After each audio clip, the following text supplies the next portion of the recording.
بسم الله الرحمن الرحيم. السلام الله عليكم ورحمة الله تعالى وبركاته. دمان أصحابتي دميل الدنيا كجوجتان وحن إذن ليهي وقت ونكسن سلام كدب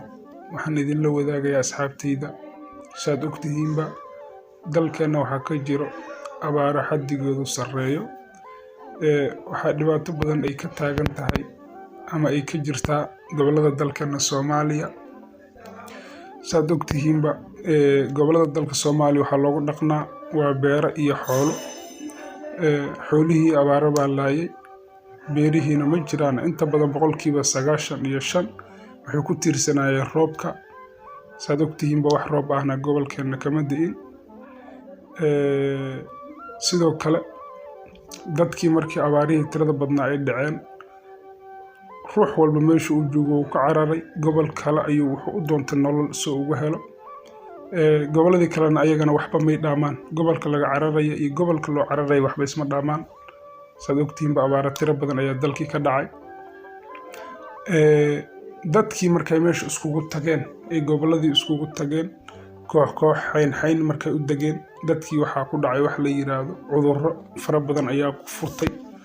sababtoo ah dadku isdul dagayaan biyo la'aan baa jirta cunto la'aan baa jirta wax nadaafada oo la helayo ma jiraan waad aragtaan saxaradii waa la isdul dhigayaa marka biyo wasaq hadii biyo la helo inkastoo la helayn hadii biyo la helana kuwi yar oo la helo wasaqa qaarkood baa laga yaabaa in ciyaalkii cabaan marka waxa ku dilaacay wax la yiraahdo shuban biyoodka malaariyada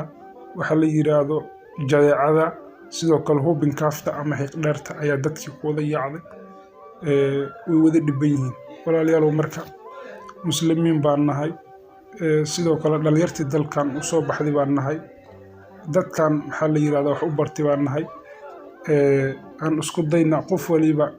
meeshii asaga ka dhow iyo qofkii u dhow waxa la yiraahdaa dhibaataysan ha kaalmeeyo aan iskaalmayno